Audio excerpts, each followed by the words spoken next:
நான் தான் அவங்க மனக்குத்தோனியோட மழை பெய்யுது. இன்னைக்கு என்ன பார்க்க போகிறோன்னா வீட்டில் ரெசிபிஸ் தான் வச்சு பார்க்க போகிறோம். வாங்க பார்க்கலாம்.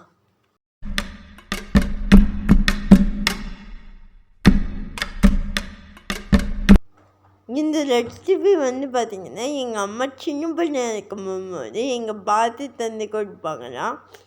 இப்பயும் பாத்தி வீட்டுக்கு வந்தால் எனக்கு இந்த ரெசிபியை தந்து கொடுப்பாங்க. ரொம்ப டேஸ்ட்டாகவும் இருக்கும். சட்டுன்னு தந்துதான். சரி, இப்போ எப்படி பண்ணணும்னு நான் சொல்லேன். பானையில் தாளம் வச்சுக்க அரிசியை போட்டுக்கலாம். போட்டுக்கிட்டு மூடி வச்சுக்கலாம். ஒரு 5 முட்டை வேகட்டும். 1/4 பதம் வெந்திருக்கும். வெந்த அரிசியை எவ்வளோக்கு நமக்கு தேவையோ அதை எடுத்து நம்ம பவுலில் போட்டுக்கலாம்.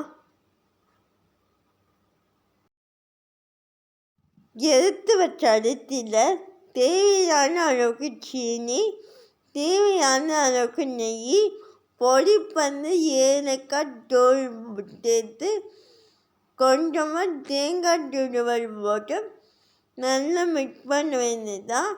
மிக்ஸ் பண்ணால் உங்களுக்கு வீட்டிலே தயார். இப்போ டேஸ்ட் பண்ணி பார்க்கலாம். ரொம்ப டேஸ்ட்டாக இருக்குது. உங்கள் குழந்தைங்க தாளம் வைக்கும் போது நேரத்து கேட்டால் இதை செஞ்சு கொடுங்க. ரொம்ப டேஸ்ட்டாக இருக்கும். சரி, உங்களுக்கு இந்த வீடியோ பிடிச்சிருக்குன்னு நம்புறேன். இந்த வீடியோ பிடிச்சிருந்தா லைக் பண்ணுங்க, ஷேர் பண்ணுங்க, கமெண்ட் பண்ணுங்க. மறக்காமல் நம்ம சேனல் சப்ஸ்கிரைப் பண்ணுங்க. பாய்.